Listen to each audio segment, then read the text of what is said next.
In Teleportasm, four friends unearth a unique VHS tape that, when viewed, causes short-distance teleportation with euphoric after effects. No one knows where it comes from or what the long-term consequences may be, but some will risk anything and everything for one more trip. And I don't really welcome people. I did this for fucking 10 years where I had like this Right. whole like format, and it was just it got so like crusty that Sure. I just like to just do the comfortable fun stuff. So I don't Just like, do it. right, exactly. So that's how we're going to start. But Sounds great.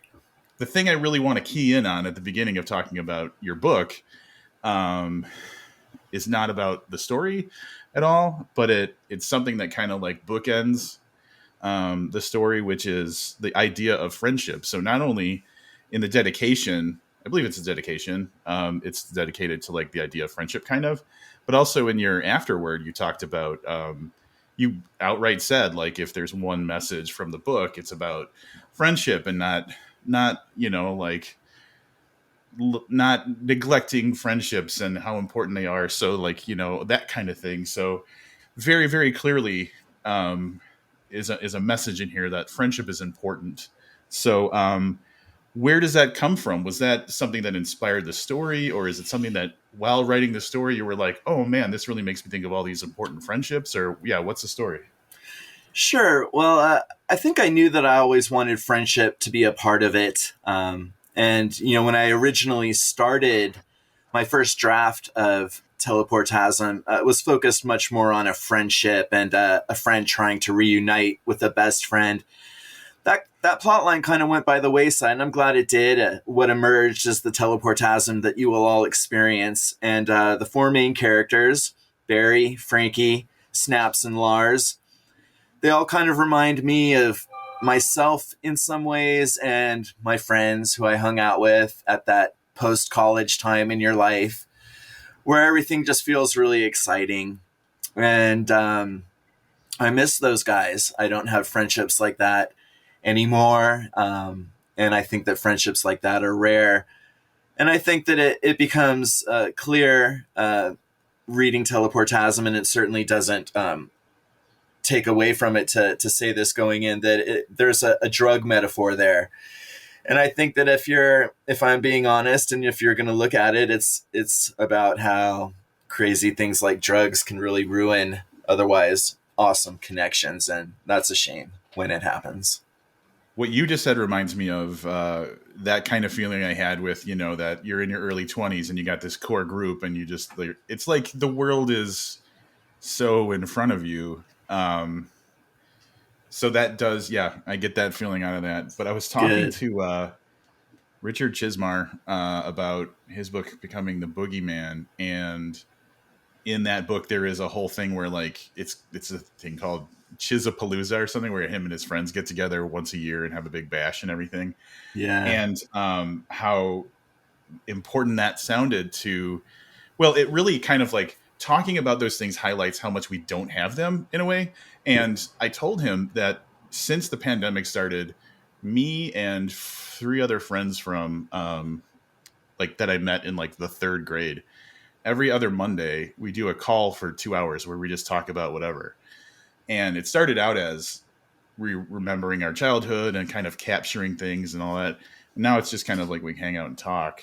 And only since I've been doing that do I realize how helpful that is and how important that is. And Yeah. so, yeah, but like as an adult, and I think particularly as an adult man, might be difficult to either see the value of those types of things, or like how positive it can be to us, Mm-hmm. or just like know to try to make those things happen. Yeah. Right. And I can tell that the connections you must have are really special.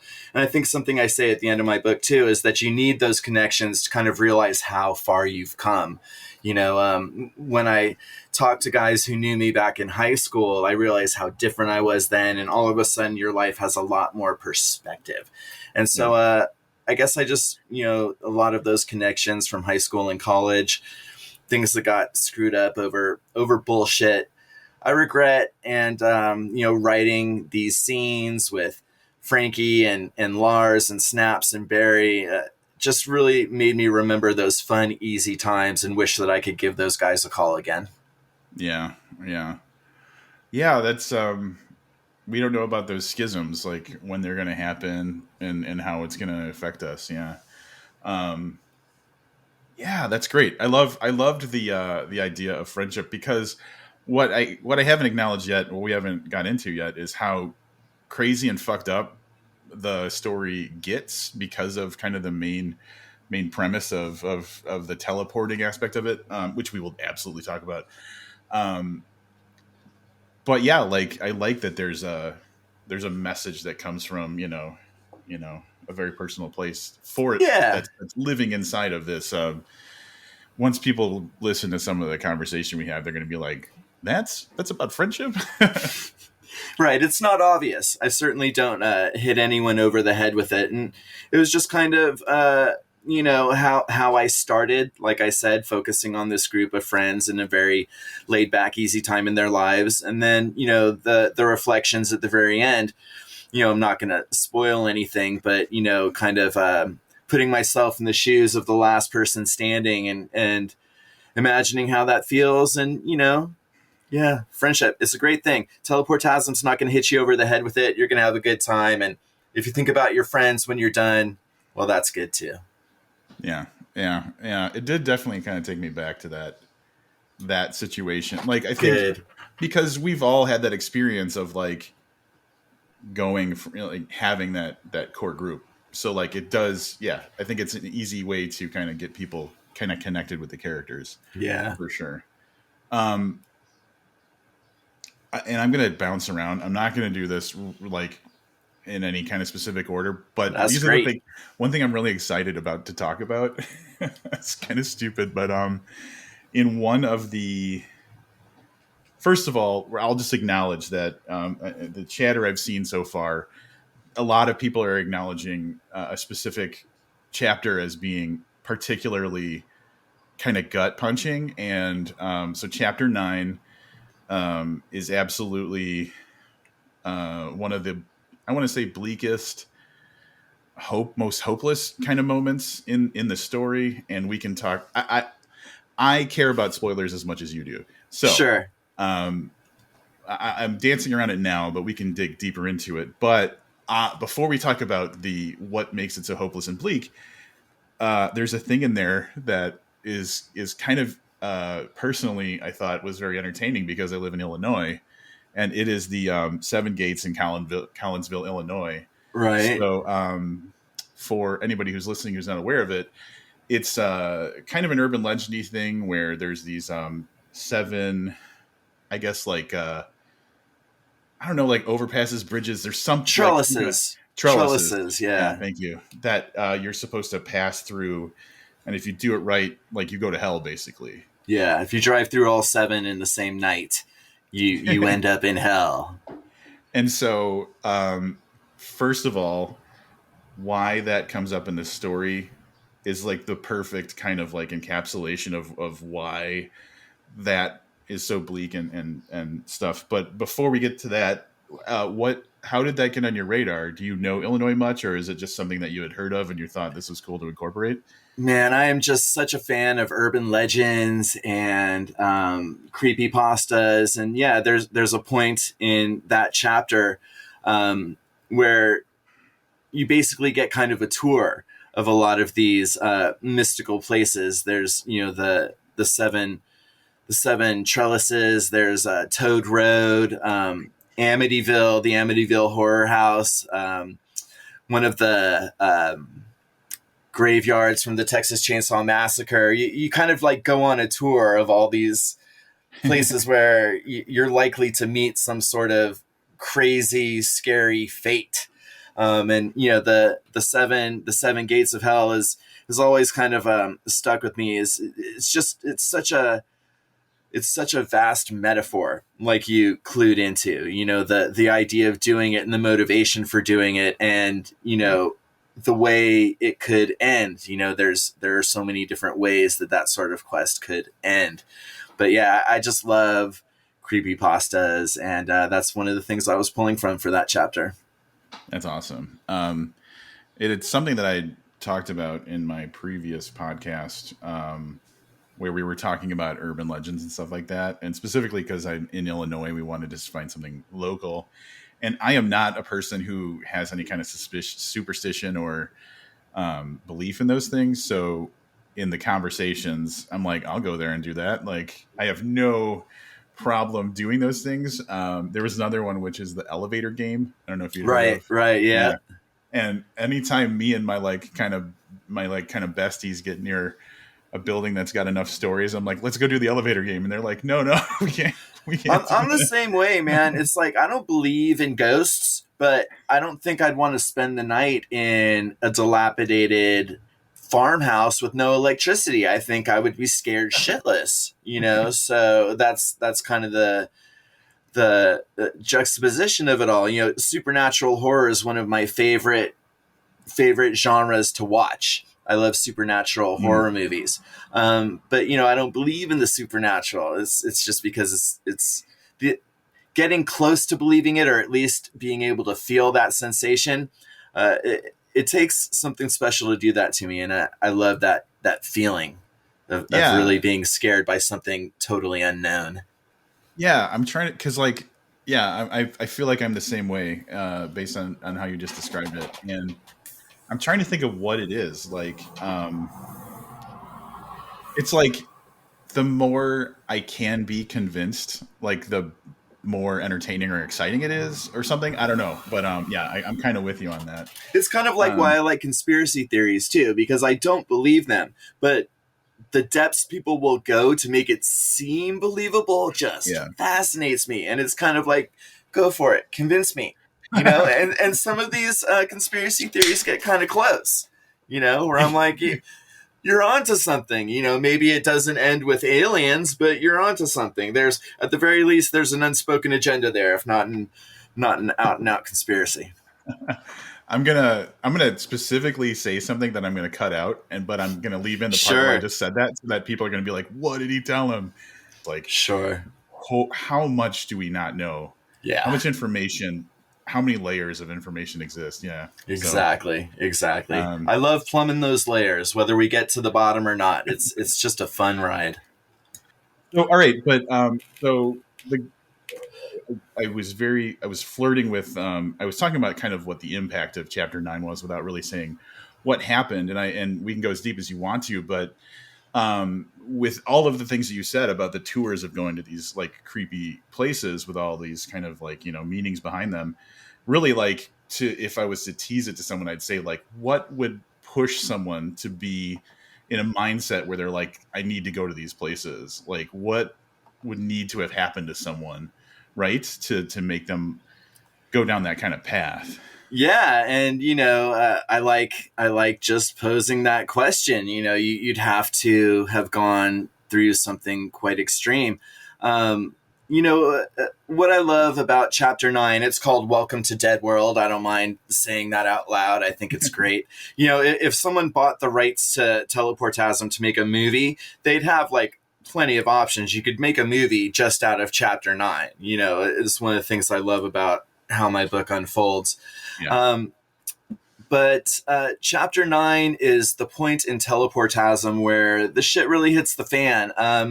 Not in terms of the climax of the story, but that there's a tonal shift that comes there. And that's the part of the book that really kind of takes the concept and turns it from an idea into a universe. Yep. So, I really felt that the placement of that was going to be significant, and that I felt that I will already have, basically established what people can expect, by that time. And the chapter actually starts very in line with several of the other chapters, but just so happens to go in a completely unique direction.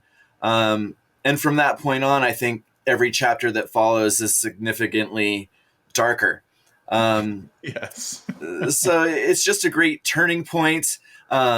It's so unique in and of itself. Every chapter in Teleportasm is kind of like informed by the chapters before it, even though there are some chapters that are almost seem like standalones. Welcome to Dead World is the only one that is more or less completely self-contained in that it gives enough of a backstory in the lead up. And yeah, I just love the fact that it's really grabbing people's attention and elevating the experience overall. It is it is really sad. You know, Yeah, yeah. and the image that I got in my head imagining it was just, I think I understood how powerful that would be if I conveyed it properly. And I almost feel guilty about it. You know, it's so pessimistic. But I just think it is what it is, man. That's how it came out. And, you know, my editor, the publisher of Shortwave loved it. And like I said, like you've said, the early chatter, some people are mentioning chapter 9, and it impacted you as well too. So I can't wait for more people to discover it and to decide how it affects the story at large. Well, I feel like we could probably do a whole episode just talking about that specific chapter, because You're right. There's so much going on there. So if we were like, we didn't care about spoilers, that's probably where I'd want to go. But it does kind of illustrate, first of all, it's like, I don't know if Twilight Zone is the right kind of comparison, or some of the more kind of like weird X-Files even episodes. Like, I think Twilight Zone all of the above. Yeah, all of the above. But and god damn, because it just smacks you when you realize, it just smacks you at the end of it. But that's not how the whole book is. And so that kind of the story inhabits so many different types of, like, I guess, storytelling styles, and like there's a lot of levity in some of them, and there's a lot of bleakness in other ones. And so because we're looking not at kind of the same characters all the time, you get to really, I think you gave yourself a real gift by being able to explore, like, what would a goofy thing that happens in this situation be, where someone has access to this teleportation. What would a really bleak thing be? What would the average person do? And the other thing would be, like, how do people talk about it? Like, how does it, become a part of culture? And so there's even, it becomes its own kind of urban legend or creepypasta. Exactly. And that's one of my favorite things, was like, in one of the chapters, there's a talk about murder tapes. Mm-hmm. And you're reading this and you're like, but it's not. And then you're reading it, and so, like, but that's like, you're reading how people are reacting to what happens with the tape. So I think you gave yourself a real gift by looking at almost like vignettes of what a VHS tape that allows you to teleport orgasmically would do in different situations. And I know it's talked a lot, but I think that's one of the most valuable parts of the book, is like being able to see all of these different situations. Yeah. And what you hit on, is what, it's something that I played close to the chest at first, but like you said, the early reviews are out there. So, people are going to debate whether or not Teleportasm is a novella or an anthology. And I absolutely, it's 100% a novella. You can call it a pseudo anthology, but it's not an anthology in that you can't read it out of order. You must read it in the order they're laid out, and everything informs itself and it all ties up in the end. In that sense, it's more like the Martian Chronicles, which is laid out in chapters that seem to stand alone, but like I just said, each one informs what comes after it. So I gave myself a really great way to explore all these different angles. There's a through story that takes up, depending on how you look at it, 4 to 7 of the chapters, you can say, are the through story, and those line up chronologically. But then there are these vignette chapters where you kind of see what the tape is up to, as opposed to what the characters are up to. And, one of the things about having a VHS tape that causes short distance teleportation with euphoric after effects is that people aren't going to be able to help themselves from making copies. And, with this kind of fragile analog technology, obviously that's going to lead to a lot of potential disasters. And, allowing myself to just imagine, how could I best illustrate this kind of disaster? I could almost reverse engineer a story where I'm like, okay, how would someone end up, turned inside out, or, inserted into a tree or something like that. And then I could create these incredible little stories around them. Yeah. I think that, I think it worked out nicely, but like the impression that you said was exactly how because I was reading it and I was like, okay, this does kind of feel like somewhat separate stories, but then I checked myself and I was like, no, this is like an ongoing thing. So, but I thought it was kind of cheekily cute that, that they're not in chronological order too. Like, right. Something that allows you to jump around, kind of jumps around. Mm-hmm, mm-hmm. Stranger Things was the other kind of comparison I was thinking of. Yes, so. Especially in that one chapter. Yeah.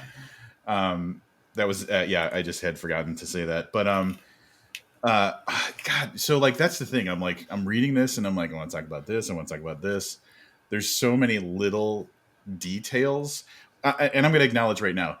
Sometimes I get taken out of a story when the story is kind of too up its own ass about the science or like the magic or whatever, and that's never the case here. So if anybody's worried about the teleporting thing being like obsessed over, it's not.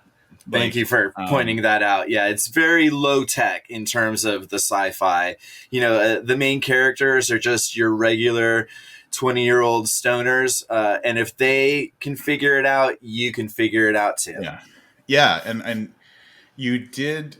I feel like, from my perspective as a reader, the right thing and trusting me to kind of like go along for the ride, instead of obsessing over, if they don't know this, they're not going to get why the story, like, you did a good balancing act with like, thank you, giving me enough science. And sometimes you dig into the science a little bit, and that's kind of interesting too. Yeah. When it was apropos, it felt like, I had an opportunity at one point to be like, okay, for those of you who care, if there's anyone who's reading who's like, I'd like this story if I could buy into the premise a little bit more, though there's a little something for you if you stick it out, But yeah, like you said, I feel like I put the scientific exposition at a point where, if you've gotten there, you've already accepted it. So it's really just icing on the cake. It's just some sprinkles where you're like, yeah, that's why. There you go. So. Right. Yeah, no. And there was, I'll always remember, and this is like a callback to probably 10 years ago. There's this, I don't know if anybody's going to even remember this book. It was called Time Pimp by Garrett Cook, Time Pimp. And it's just this ridiculous story.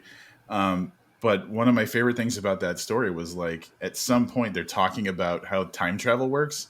And the main character's just like, it's time travel. No one knows how it works. Right. And then no one talked about the time travel anymore. And it was just story. And I was like, oh, good job, buddy. So, well, the chapter that does have the science, the Knights of the Penumbra, that's what my publisher and I called the X-Files chapter, the Stranger Things chapter, the CIA thriller chapter. Some of these chapters do just go far out, and that one goes far out. It's actually very inspired by the book, The Star's My Destination. Have you heard of that book? It's not familiar with that. It's on all kinds of lists of like the 10 greatest sci-fis you've never heard of. The Star's My Destination. People say that that's what inspired Stephen King's The Jaunt, which is, one of the best known teleportation horror literary stories, I think. So that book kind of presents the idea of natural teleportation, and it's got its own sciencey explanation for it. But what it all boils down to, they have a great scene that's a press conference, and they've got the head scientist there answering questions, and people are asking questions, and he's almost shaming them for getting too technical. It's like people are like, "Oh, when you teleport, how come do you end up naked on the other end?" And the guy's like, "If you start naked, you'll end up naked." What a stupid question, But basically, when people get too sciencey with him, he says, "Look, it's a function of the human brain. You can teleport because you're human. That's the answer." Yeah. So I kind of took a page from that literally and was just kind of like, okay, here's your scientific explanation for organic teleportation. You can put some pieces together on your own to connect that to a analog VHS process that, gives an approximation of the same effect. But my star's the destination. The star's my destination. Can't remember who wrote it right now. Maybe you can do a little pop-up on the screen or something. Yeah. I don't know your technical capabilities, but it's a really good teleportation science fiction story for what is essentially a very niche subgenre of both horror and science fiction. That's awesome. Yeah, I had not heard of it, and that's the thing, like, as much as I don't claim to be reading in any specific genre too much, I really don't get as much sci-fi or fantasy as maybe I should, because I know but there's stuff that I read and I'm like, oh, I guess people consider that science fiction, like most of Jeff Vandermeer's stuff. But yeah, that's a blind spot for me, I think. Yeah, it was for me too, and I kind of got into it when I was doing some of my preliminary research for this, because, you're going to write a book about teleportation. You want to see what other people have already written. I went back and watched The Fly, went back and read The Jaunt, and then I was looking, for science fiction or horror stories about teleportation, and this one popped up pretty quickly, and I was glad I delved into it. Yeah, I'm trying to think of other... see, in my mind, when I think about this, for some reason, the exact thing that comes to mind is not a teleportation story at all. It's a different X-Files episode, and it's the one where this fucking idiot of a public storage kind of employee, he finds a rug that's got a genie inside, and he gets wishes, and it just goes horribly bad. I remember that one. Yeah, it's a really good episode of the X-Files. But like it's the same thing. It's like, what would normal? Because that's the thing about this that I love so much, is like, what would any average normal person do in a situation where they encounter something that's extraordinary, right? And how could it go well, or how could it go poorly? And yeah, so like that's what makes me think of that. And the genie is just so fucking done with it. She's like, right. Oh. That's so good. Well, yeah, I mean, I loved, the way it unfolds. I really kind of tried to kind of tumble back into it organically. It acknowledged the Philadelphia experiment very early on, because that's kind of like, when you think about what's scary about teleportation, I think a lot of people instantly think about the Philadelphia experiment, and just the image of sailors being fused into metal bulkheads is terrifying. And, that was kind of the jumping off point for, this teleportation horror story. And then I just kind of like went from there. It's like, okay, you'd go from, being stuck in walls, with maybe being stuck in your environment, with then maybe, being stuck in other people, and it goes on and on and on from there. It gets more and more, not necessarily outlandish, but it gets deeper and deeper. I guess there was kind of a sense of, trying to bring something new and unexpected to each chapter. So, there is a building effect. You accomplished that. Thank you. And then hopefully there's like a really big twist, like right at the last minute. Hopefully no one thought there was involved, until the very last chapter. So, yeah, I'll agree, and I will honor that shush. Another thing I want to acknowledge, because sometimes I get so caught up in like the cool little individual moments that I forget that other people are listening to this because they want to know what's going on with this thing. I want to acknowledge that even though, like we kind of said, these are, the chapters don't stick necessarily with this group of people the whole time, you gave them character arcs. Like they started at some place and they ended up someplace else. And sometimes it's like a huge arc. Sometimes it's actually, I'm trying to think of who didn't have a big arc. Yeah, you gave them all character arcs, our four main people. And thinking back on it, I think that's probably one of the most impressive things is like in the course of 150 pages, these four people who everything is harmless in their world, more or less. Like we work at our place, we get high, we hang out with our friends, and that's pretty much it. Go from that to something very different. And so I have to give you credit for that. Like these people go through something, good or bad, I'm not going to say, and definitely are different people. They're changed. Thank you. Yeah. They, they really were all unique in my mind, and I'm glad you felt so as well. And the whole idea of friendship, and like I already admitted, I kind of based the interactions on good old nostalgic memories for me. I loved these four guys, and I was sad when Teleportasm was done, and I actually feel kind of guilty about what happened to who at the very end of the last chapter. I'm like, oh man, that Yeah. did they deserve that? But can't go back, can't go back now, right? Yeah. But no, I love these guys, and I felt like I wanted each one of them to really be fleshed out as much as possible. I mean, you don't really get to know Snaps, but let's face it, Snaps is the most two-dimensional of the four, and you at least get to see him as unique among them. Well, yes, and I would say that Snap's journey, I think, is going to stick with you more than a lot of the other ones. That's true. He might be the most two-dimensional character, but his fate is probably the one that hits hardest. Right. Yeah. Yeah. Because like he's the cautionary tale, I feel, in a way. It's like, what if I were in that situation? Is there a way to avoid, feeling a certain way? So, and I'm just dancing around spoilers because, like, yeah, it's all right. That is a okay. chapter I don't want people to go into knowing what happens because it's so like. Well, we can talk about how this experience kind of like triggers something in the people who watch it.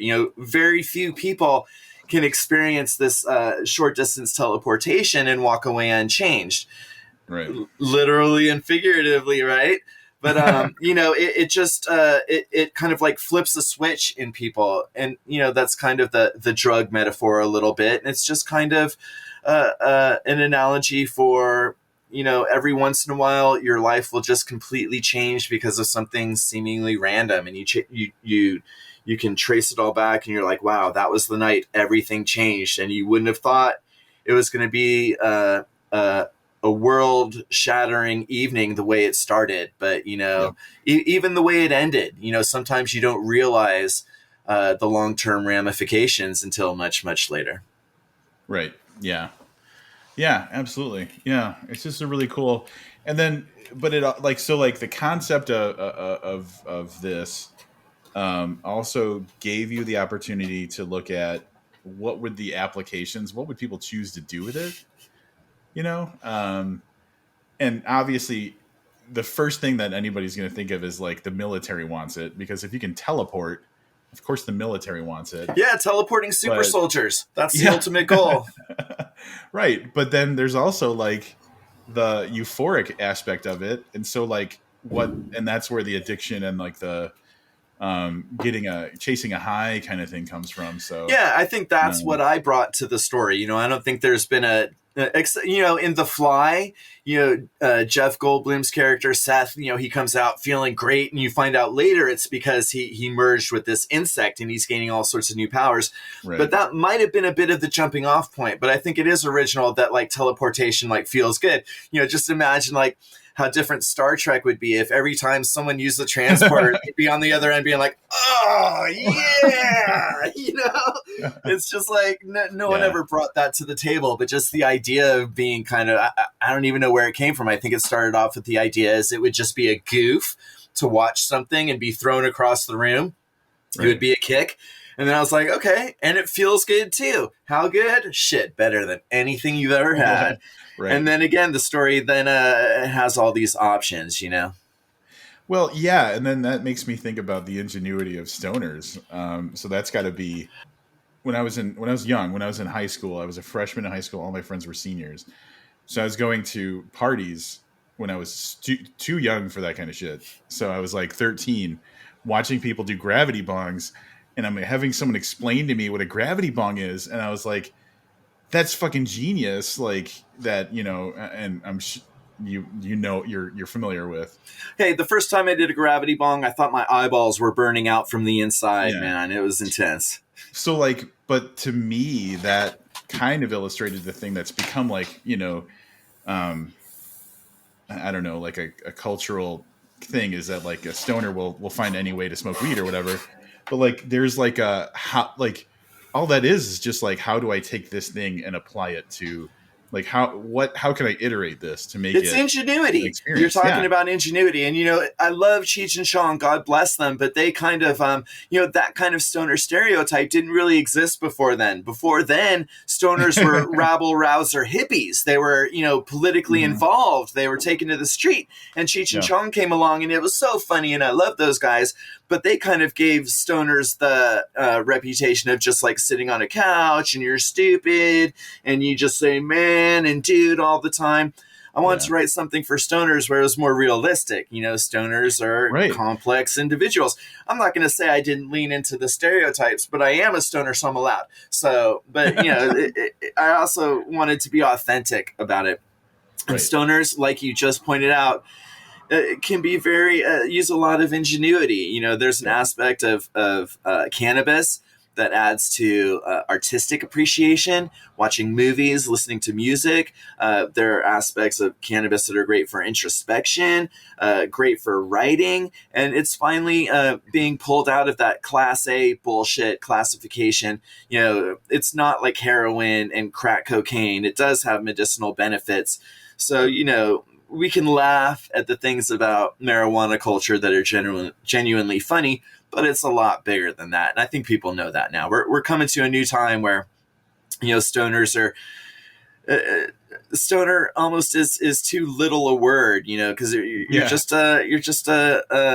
you're part of the cannabis community. You have a way of thinking and you have a way of connecting with people. And, it doesn't happen all the time. And maybe you know this, and maybe you don't. But I found that sharing cannabis with someone is almost like one of the quickest ways to jumpstart a friendship. It's almost like you really cut to the chase and you can see whether or not you're going to click with that person. And, a lot of the best friendships I've had have sparked up, pun intended, over a little bit of cannabis.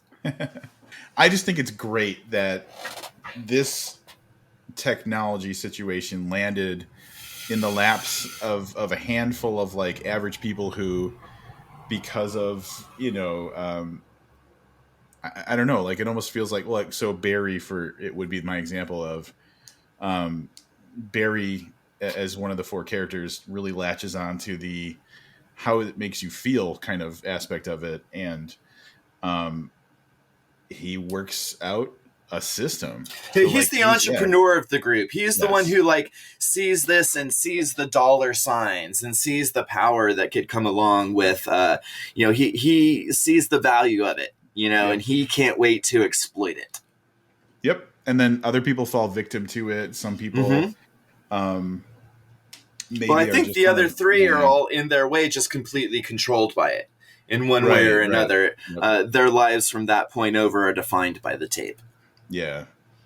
And so it's like, man, if I could go back and change things, like would I never see this tape ever, kind of thing. Right. Exactly. Yeah. It's a quick, I mean, like it's 150 pages, so it's a quick read, but I really feel like it opens up so many things to think about. So you pulled off kind of a magic trick, if you ask me, because it makes you think about a lot of stuff. It covers a lot of ground, but it does hit those like real kind of crucial storytelling kind of things of like my characters have an arc, and I'm not up my ass about the technology of it or whatever. So I really appreciate you saying that. It was a goal to keep it right around 30,000 words, in keeping with the other entries, the first two entries in the Killer VHS series. They are kind of made to be consumed in, one, maybe 1.5 sittings, just like you would a nice long film. And in doing so, I really had a chance to sharpen it up. I appreciate you mentioning the scope of it, because, there were complete chapters that were thrown out in the name of just staying with the best of it, so there might be an opportunity to give readers a little deeper dive into it. I don't know. Maybe I'll talk to Alan about releasing one of the excise chapters in a magazine or on a website or something. And, we can do that a little ways down the line to show people what happened to this other person who came across the tape. Yeah. Well, and that's the thing, like, because the plot focuses around the fact that there's a physical object, and when you do something with it, it it has an impact on you, anybody can make that into anything. Like there's infinite possibilities with it. Thank you. Yeah, it Yeah. absolutely was like a playground. It was a big old sandbox, and I just built this little sandcastle out of it. And I can't give Alan Lastufka, founder of Shortwave, enough credit and praise. This was, more than any other written project I've ever done, very collaborative. It was kind of necessary in the sense that he is the architect of this series. He's setting the tone. And, now that mine is the third entry in the series, there's an expectation with the readers. So I wanted to work closely with him, and he, allowed that. And we just worked together to make sure it was, to just try to make sure that it was exactly what he wanted. I wanted to make him happy. Let me put it that way. For a long time, I was basically writing this book for an audience of one, and it was him, because he just did such a great job shepherding the first two Killer VHS novellas that I just wanted to please Alan, and I knew that when he was happy, it was ready. Well, you mentioned that, I think, in the acknowledgments too, how you had read Brian McCauley's Candy Cane Kills. Candy Cane Kills, and you liked it enough to where you wanted to get involved. I think. Hell yeah, I did. Hell yeah. And so there was even a friendship aspect to wanting to be on this project. So absolutely, yeah. Just to fill in briefly, Brian McCauley and I are both members of the Los Angeles chapter of the Horror Writers Association. So we were at a meeting together a couple years ago. We had both just released our first novels. He released Curse of the Reaper. I released Deeper Than Hell. We just started talking. Oh, what you working on next? Oh, Killer VHS, horror, Christmas horror. I was like, man, I have got to get on that bandwagon. Hook me up with Alan. So it wouldn't have happened without Brian. And Candy Cane Kills was a huge success. There was no small amount of anxiety knowing that I was going to be the follow-up to what has been a very successful book. But, early reviews seem to indicate that it's fitting right in with its siblings. And I couldn't be more proud and more thankful that I got to work with Alan on what I think is going to be a really fantastic, long-running series. Yeah, it's a cool idea. And, props to Shortwave in general. Last year, I launched this podcast, and I had done a podcast for 10 years before that, so I had a little bit of time in between. And last year, I launched this podcast, and it was one of the things I wanted to do was to start talking to people who I didn't talk to yet.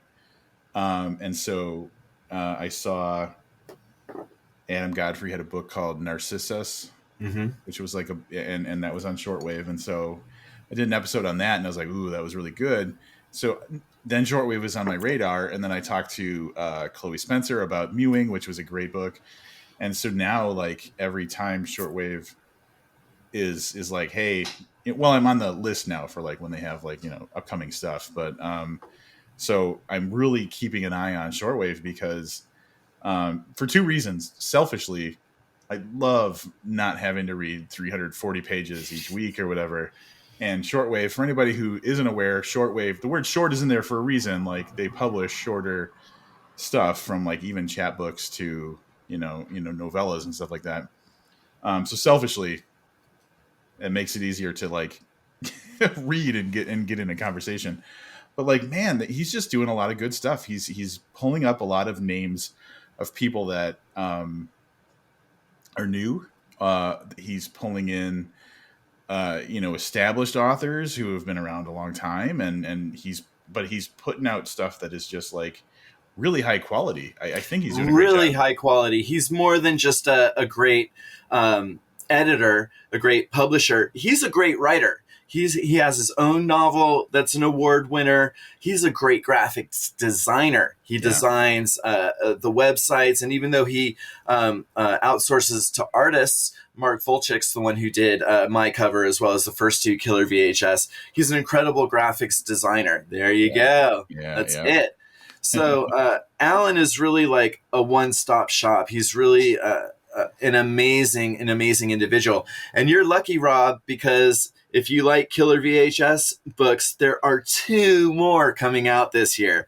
It's going to be Nice. a big year for the killer VHS. You got one coming out in September and another one coming out in December, I think. So, it's going to be a killer VHS kind of year. Nice. Yeah, it's good stuff. I'm glad to. So at the beginning of the year, I did a 2024 horror preview for like January through June with Becky Spratford and Emily Hughes. And one of the things that I said was like, I'm dying to read more shorter form stuff, and probably a third of the stuff we talked about was stuff that was like fewer than 200 pages. So I feel like that's kind of like hitting a stride right now too. Like you don't have to put out a 400 page book. Like there's a different place that you can kind of occupy. So I'm Yeah, happy about that too. it's not like when we were kids and a good meaty Stephen King book would kind of keep you company for an entire week. We've kind of got more on our plates. The way we consume media is different. We have so many streaming options fighting for our attention. We really do need something that's going to get at us quickly. I come from a journalism background too, and I take that into my creative writing. Never give your readers a chance to get bored and look away or zone out or, check their phone. You've got to try to keep someone engaged at every turn. And I think part of that is keeping it concise. Yeah, absolutely. I'm going to shift away from talking about Teleportasm specifically. But before I do that, I'm just going to encourage everybody. So it's releasing on June 25th. 25th. Yeah, but if you order directly from Shortwave, they're going to start shipping it out even earlier. You might even get it in a week if you go up and order it on Shortwave.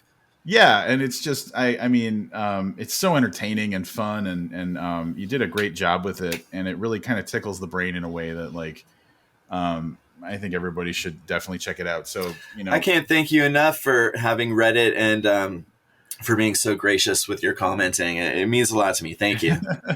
That's the thing. Like I when I read something, when I talk to someone, I want to do them the honor of like having read the thing, but then I get so into the thing that I'm like we could probably do 3 straight hours of talking about it. Absolutely. And for a writer to be able to talk to someone, to go this in depth into my thought process and to all the nitty gritty of it, it's an absolute pleasure.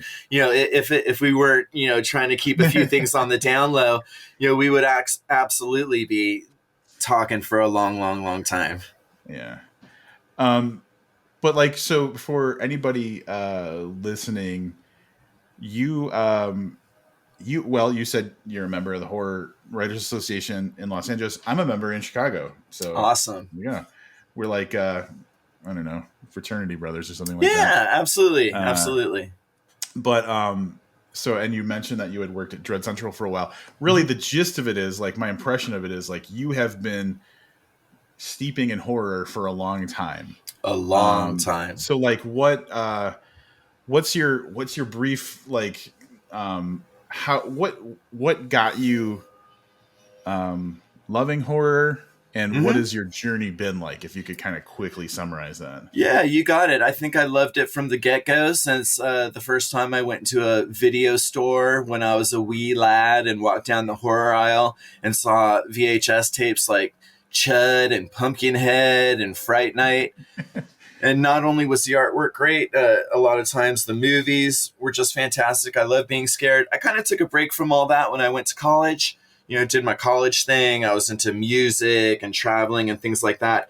And then, when Netflix hit the scene in the early aughts, I don't know if some of your listeners are going to be so young, they don't even remember that Netflix used to actually mail you a DVD, and that was considered kind of high tech. But when they first started streaming, it's not like it is now, as good as Netflix is now. When Netflix first started streaming, I had never seen such an expansive and quality horror library in my life. I had gone from being a casual horror fan to having access to the best digital horror, anything that that had been put in the digital realm, not just classics and new releases, but foreign horror. I became obsessed with French horror. You could go into, specific subgenres of horror. And I just realized I loved it and loved it and loved it. Some of my friends weren't as into horror as I was. I'd be like, oh, you got to watch this movie. Let me tell you about Martyrs. And they were like, oh, no, not for me. And they were like, but you're so passionate when you talk about it. You should start a blog or something. And I was like, all right, I'll do it. Because, that was like 2011 when that was the thing to do. And you hop on WordPress and then you start, clacking away and screaming into the void. But, it went from there to me loving writing about horror. I come from a creative writing background. I got a writing degree at the University of California at Santa Cruz. But then I had, had more administrative jobs. When I got into journalism, it kind of scratched my creative writing itch. Even though I was writing journalism, writing about other people's creative projects, specifically horror cinema, just felt really good. And I really became like a champion of the horror genre. It doesn't need a champion now. Horror is mainstream. It's legit. I'm talking like 10, 12 years ago though. And it still is kind of like, people are kind of like, oh, horror movie. Let me turn up my nose at cinema's redheaded stepchild. It's not like that anymore. Thank goodness. It's a wonderful time to, be a horror creator, because there are so many people out there clamoring for something new. Didn't used to be that way. But yeah, I've always considered myself more than just a horror connoisseur. I'm a horror advocate. I love curating horror movies, turning people on to new horror movies. And when I transitioned back into the creative space, when I went from journalism back into writing novels and fiction, I took a lot of the lessons I had learned from both journalism and horror cinema into the creative process. And both of those things, journalism, like I already mentioned, helping me keep things tight, helping me keep things sharp.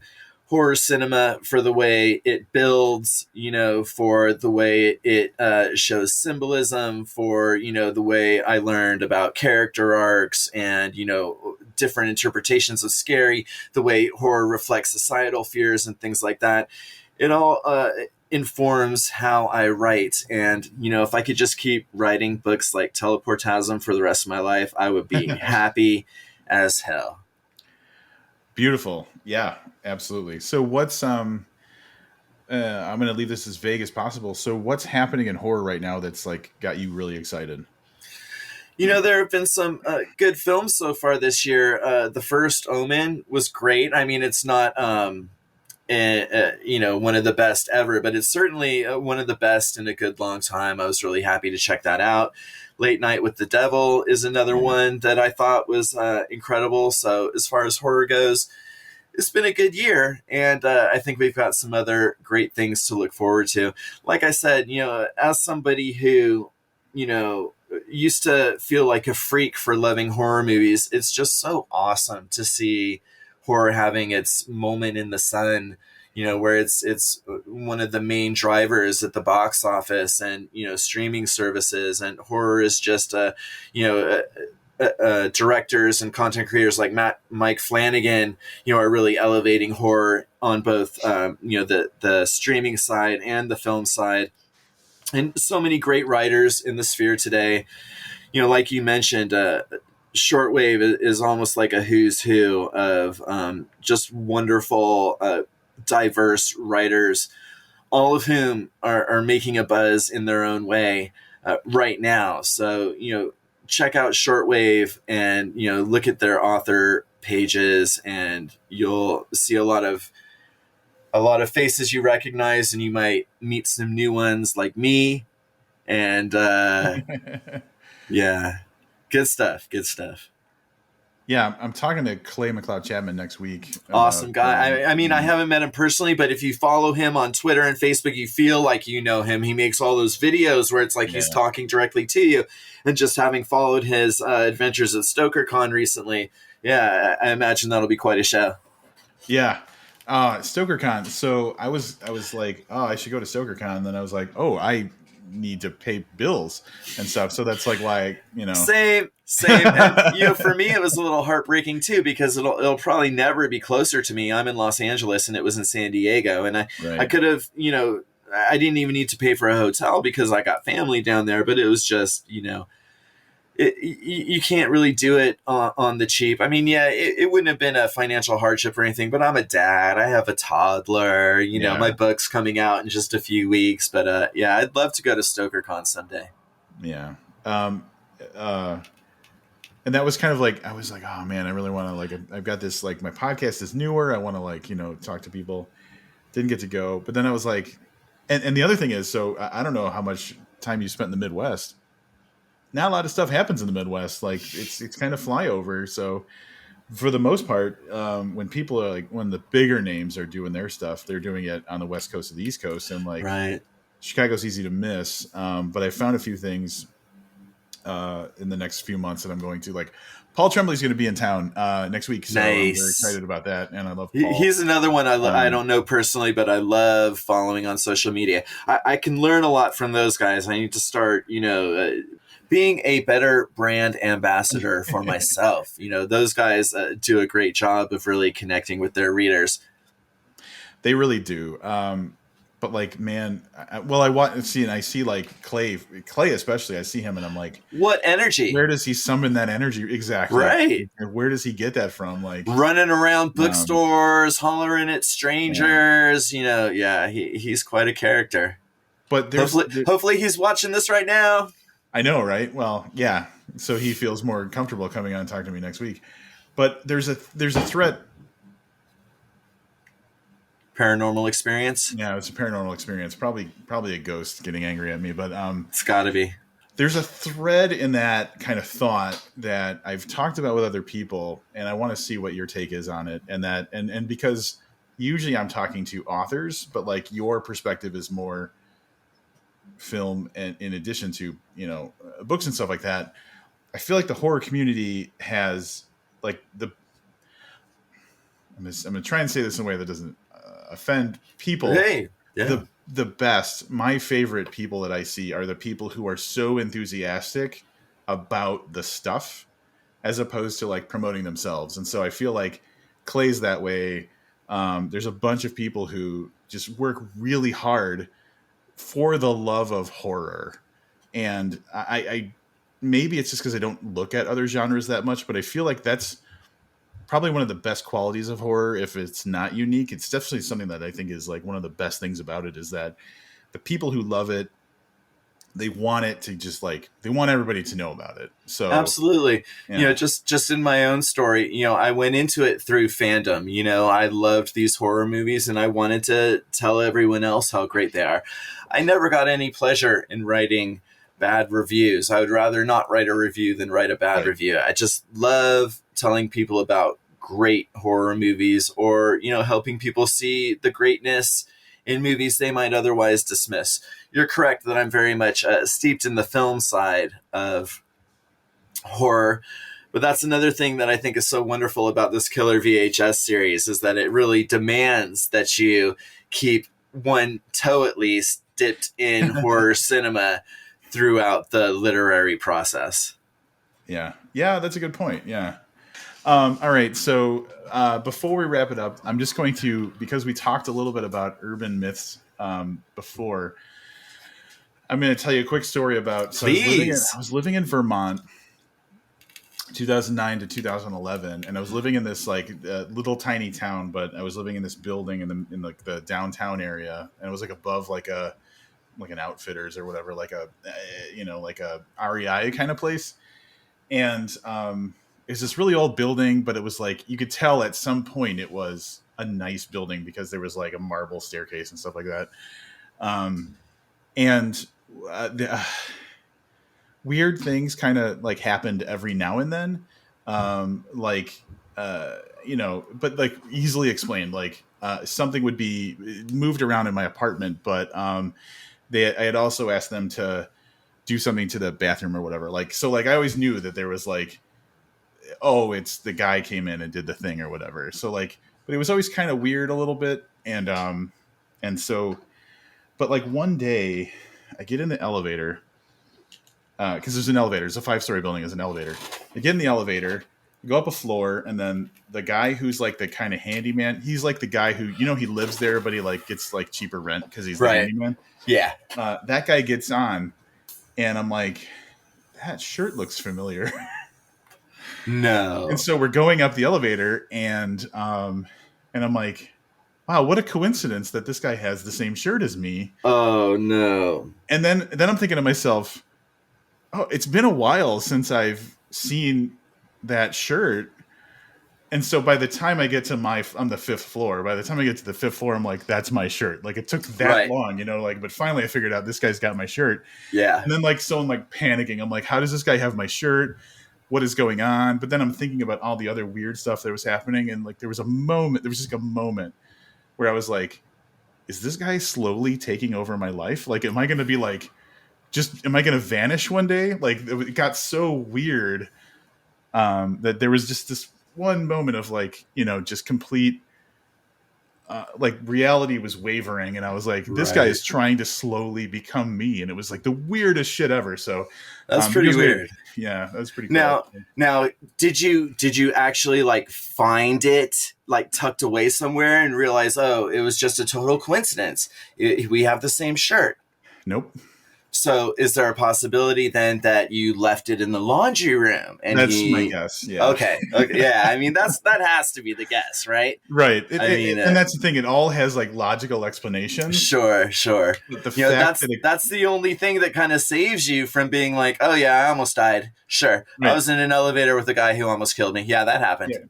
But I think that illustrates how like my whole feeling about those types of urban legends and stuff like that is like, I know it's like I dropped it out of the laundry basket and this guy just happened to find it and it was my size or whatever.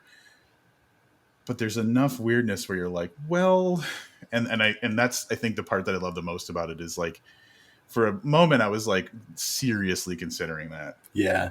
That's the fun of creepypastas and urban legends and conspiracy theories right there. Yeah. Yep, absolutely. So, Josh, is it okay that I call you Josh or is it Joshua? Absolutely. No, my friends call me Josh. Well, I guess I'm your friend now. Yes, you are, Rob. Ties it around to the beginning where we were talking about friendship. Exactly. Josh, thanks so much, man, for coming on and talking to me. But here's the thing. I've been thanking people for joining me and talking to me forever. I want to thank you for giving me the experience of having something super entertaining to read and tickling my mind and making me think about things. So thank you so much for making Teleportasm so that I could experience it and want to talk to you about it. Oh man, you just made me feel fantastic, buddy. I couldn't be more thrilled. I think your podcast is fantastic, and it's been an honor for me to share your platform. To share your platform? Oh my god.